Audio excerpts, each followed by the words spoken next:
Okay, so while I have a few projects on hold, one of which I'm actually working on right now, this is just a small break from it, I decided to look at a friend's Xbox One controller for him. He said the trigger on it wasn't working, and I haven't torn down an Xbox One controller before or even played an Xbox One for more than like 10 minutes, so it's going to be a fun little project. As far as I know, well, I do know that Xbox One uses Hall effect sensors for the triggers, which leads me to think it's a magnet that's not working, or a magnet that fell out of place, or something stupid with the Hall effect sensor. A Hall effect sensor is a transducer that changes its output based on a magnetic field. They're good for position-based switching, but I don't think they belong in an Xbox One controller simply because, or any game controller for that matter, simply because, if you get mad at a game, you throw the controller. It's just human nature. But even if you don't get mad at the game, you still end up dropping it, and sometimes that will cause a magnet to move, especially in a controller. So I figured I will do a tear down and repair of it. Figured why not? I mean, if anyone else is having this type of problem, they can definitely benefit from this video. So let's just jump right in. Now, I was told that these sides snap right off, so I'm gonna.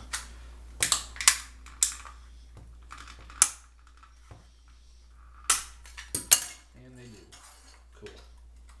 Alright, so the sides snap right off because I actually watched Ben Heck's video on how to make a handheld or a one-handed Xbox One controller, so I remember that from that. So yeah, these use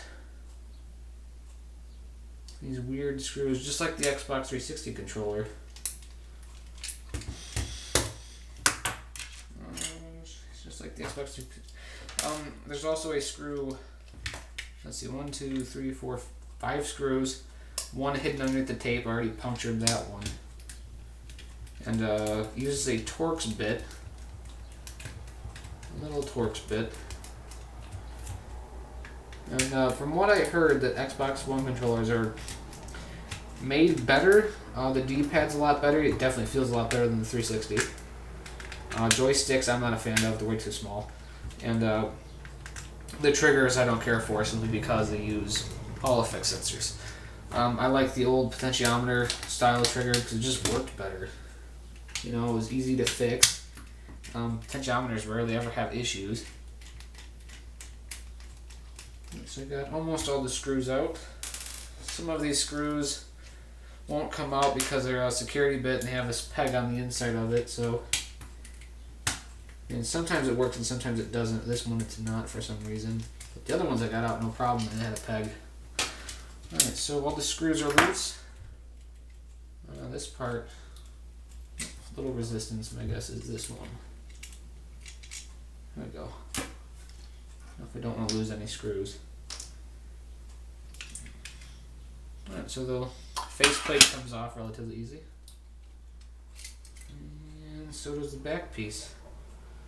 Nothing on there except for the two battery connectors right here, probably running both of them in series. Yep, and then the output tabs right there. Oh, just lost a screw. Alright, so here are both the triggers. Hope you can catch that on camera. I'm going to try to zoom in real fast.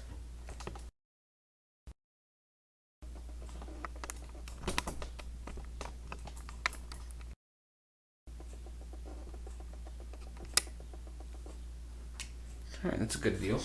Here are both the triggers, and I already see the problem. I also noticed that the triggers have motors in them. That's weird. But yeah, I already see the problem. It's very obvious. The left trigger, which is inverted because it's upside down, is the right trigger. There's a magnet right there, and it's attracting the screwdriver. And over on this one, there's nothing attracting it because the magnet actually fell off and stuck to the rumble motor right here. So, I mean, I know it was a Hall effect sensor because it's just, it happens so much with these, like, especially with these types of applications, like a magnet's gonna fall eventually, especially if it's got some wear and tear and if it, falls and whatnot. So, easiest thing would be to super glue this back in place. There's a little sleeve right here that goes over this one. Like a little bit of maybe heat shrink tubing that I don't see anywhere in the controller, so I don't know what happened there. This has got lodged, I don't know.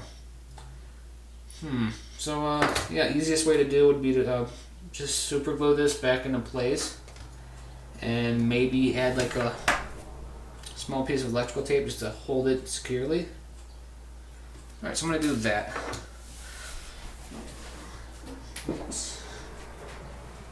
Gator clip.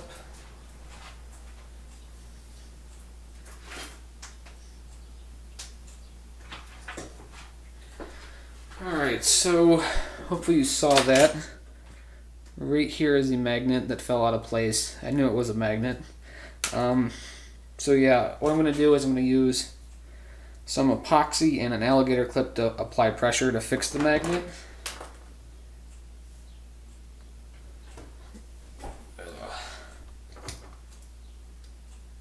Well, not necessarily fix the magnet, but to put it back in place.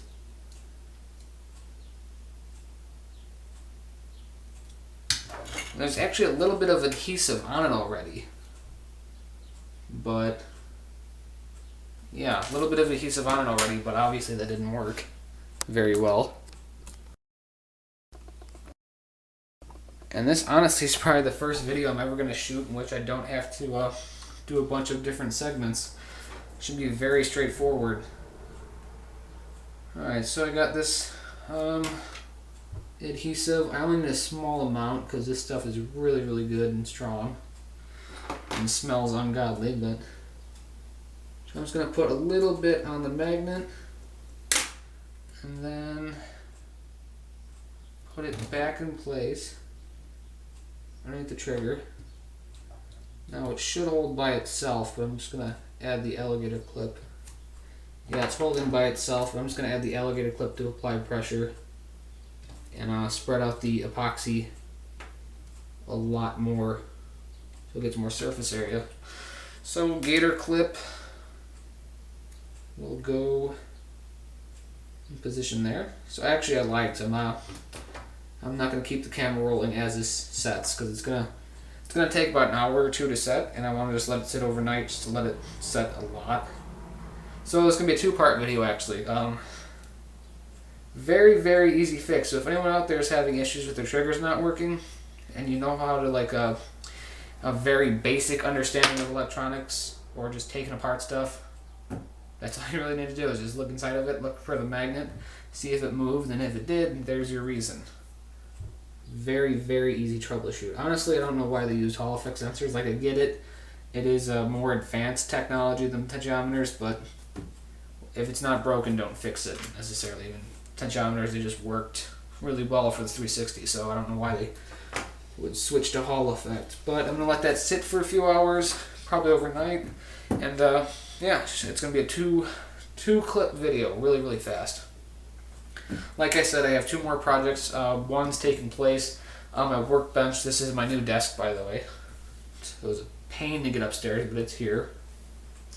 I got two projects. One's gonna be secret, but I'll tell you the one right now. One is a headphone amplifier to amplify the sound of like a 3.5 source. You know, like say like your phone or an MP3 player doesn't output enough sound or amplify the sound that much. You can use this amplifier to amplify the sound to your speakers or your headphones.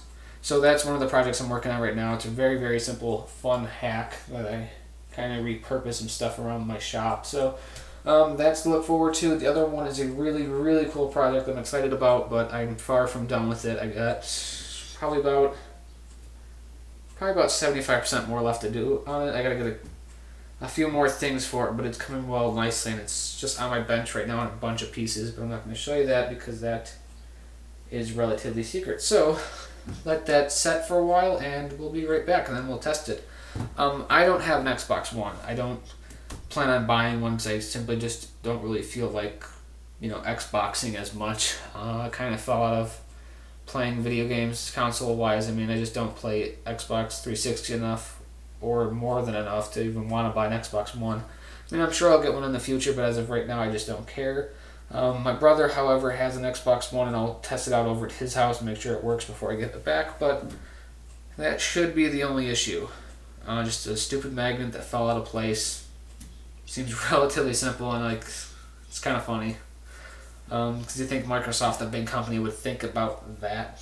I mean, they got, I've already mentioned this, a small piece of heat shrink tubing right here, just holding the magnet on.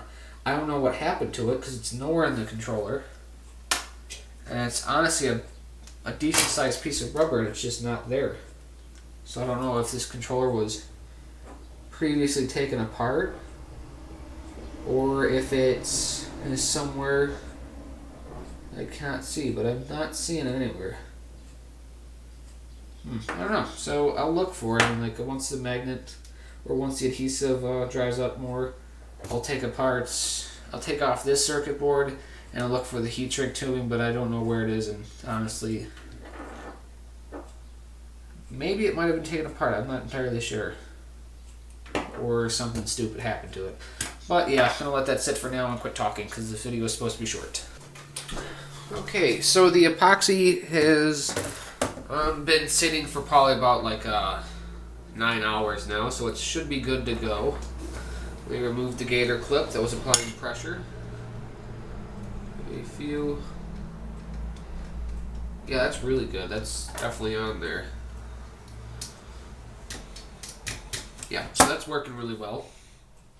I don't even think the tape would be necessary, actually. I still can't get over the fact that there's no heat shrink tubing in there for this.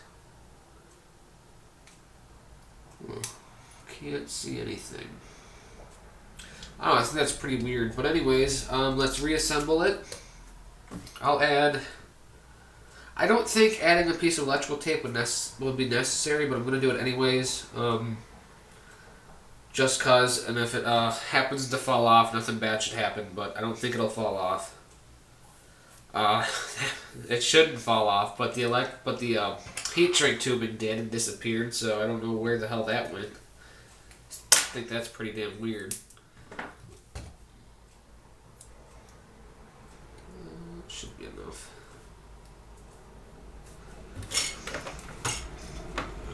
So I didn't intend on this being a video, I said that before, but I figured if anyone else is having this issue, they could definitely benefit from it, because it is a relatively easy fix. You don't have to do anything, you don't have to have any special skills to fix it. You know, just some adhesive, that's about it. You don't have to solder. Really no troubleshooting at all involved in this, just open it up and see if the magnets fell. Alright, so we got that on, and just want to clean it up a bit.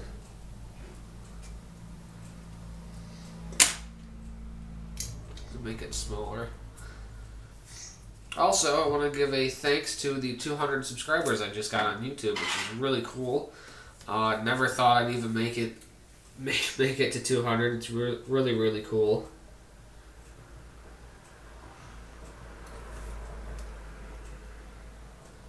I mean, I used to just make projects and share videos of them on YouTube, so if you look at my old videos, that's pretty much all you'll see, but I really want to start a video-based tutorial thing for videos, or for projects rather, and that's my goal and that's my intention now, is just to like do fun tutorials and videos on them and whatnot. Cause I got my start with Instructables, but that website went down for me, as I've said before, so I don't know, I just like YouTube a little bit more better. It's more personal, more interactive, it's just a lot more fun for me.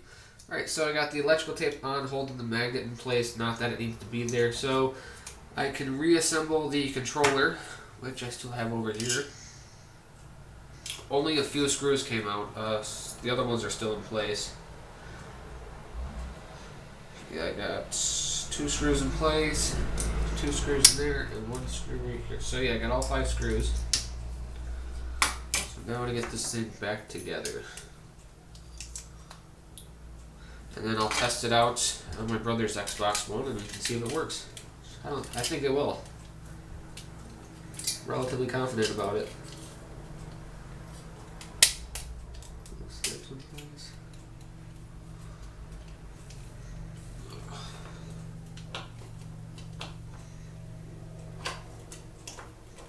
just going to do this part off camera.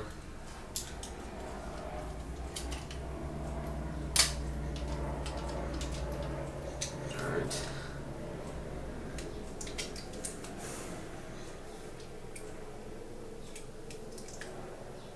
Alright, so everything's back in place. Both triggers are working. Faceplate. Alright, now since I have screwdrivers right here, since I have a few screws already in, it's going to be kind of hard to line them up with the threads. It's going to be pushing weird, so I'm just going to find my one screw bit.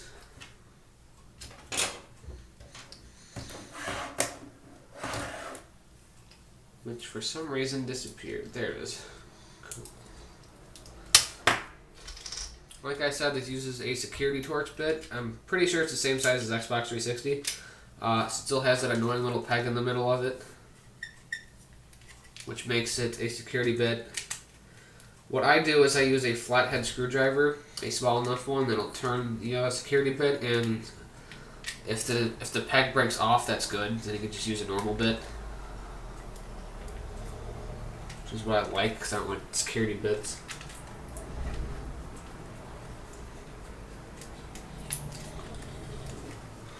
Alright, so triggers are still responsive, which is good. Might just bring my brother's Xbox over here and test it out. I don't think he's going to care. Set it up in my living room. That's one thing I really hate about this controller, the fact that I use magnets. I just lost a screw inside the controller and it stuck to the magnet. So if I can't fish it out, I'm going to have to take it apart again to get the screw back out. It's annoying. But so I have to unscrew it, to take it apart, and to get that screw back. That's annoying as hell.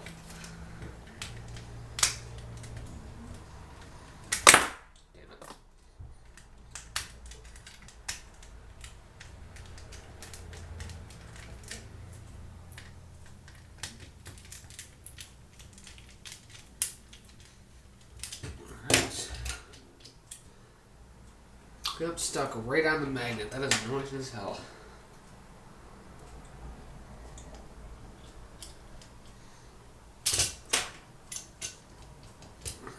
Okay. Alright, so now we're back to reassembling it.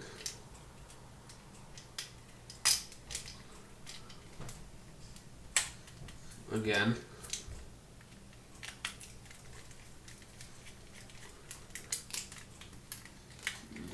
Making sure the triggers aren't jammed by anything.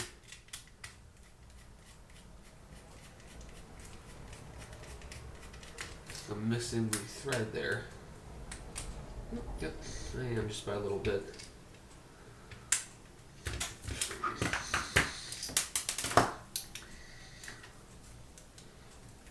We are getting there. Work in progress.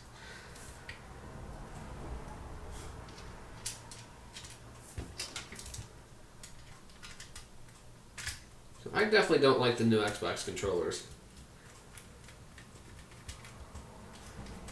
I like how they feel. I don't like the analog sticks all too much. I definitely love the new D-pad. It's got like a tactile response, and it's like just a lot more reliable than the Xbox 360 D-pad, which was just same level and had like a remote style push button. Like it had a rubber thing, and I didn't like that all too much. Alright, let's try not to lose the screw to the trigger now.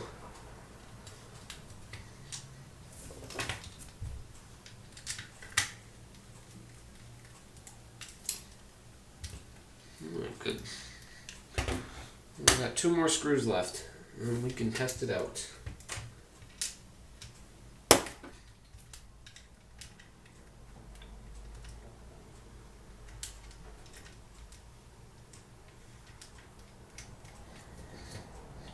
Dog is sleeping underneath my desk.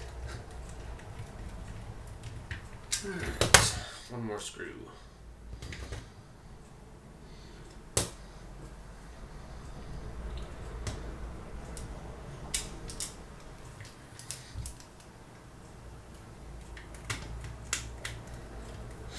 do like how creative they were when they came to hiding the screws with this snap-on side plate thing. That one still has a peg in it. That was pretty creative of them, because I know a lot of companies don't like people tampering with stuff and opening it up, so that's probably why.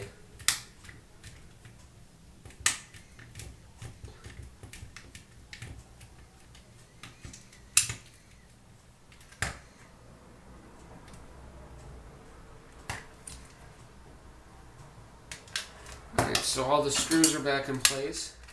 Triggers seem to still be responsive. Let's get these side plates back on. Snap.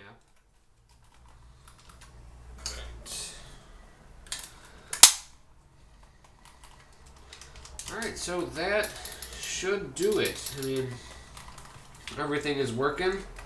Well, I can feel it working. Still gonna test it out though. Got the buttons working. Feel those making a connection. The D-pad, I didn't even touch the D-pad or the analog, so those should be fine. Bumpers work, and the triggers are bouncing back. So, let's go test it out real fast and clarify that it works before you give the okay. Alright, so I just got the Xbox One set up in my living room. Controller right here, so now is the test to make sure the trigger's working. I got Advanced Warfare running. And, yeah, I'm going to test it out. So, start game. I have it set up to a local match just by myself because I don't have it hooked up to Xbox Live. If I did, I don't want to play a game with a faulty trigger online. And I really don't want to play a game online at all right now. It's just a quick test to see if the trigger's working. My guess it is. I'm fairly confident in this. Let's see what we got. Go this one. Alright, so right trigger is going to be to shoot. That's my guess anyways. Okay, so...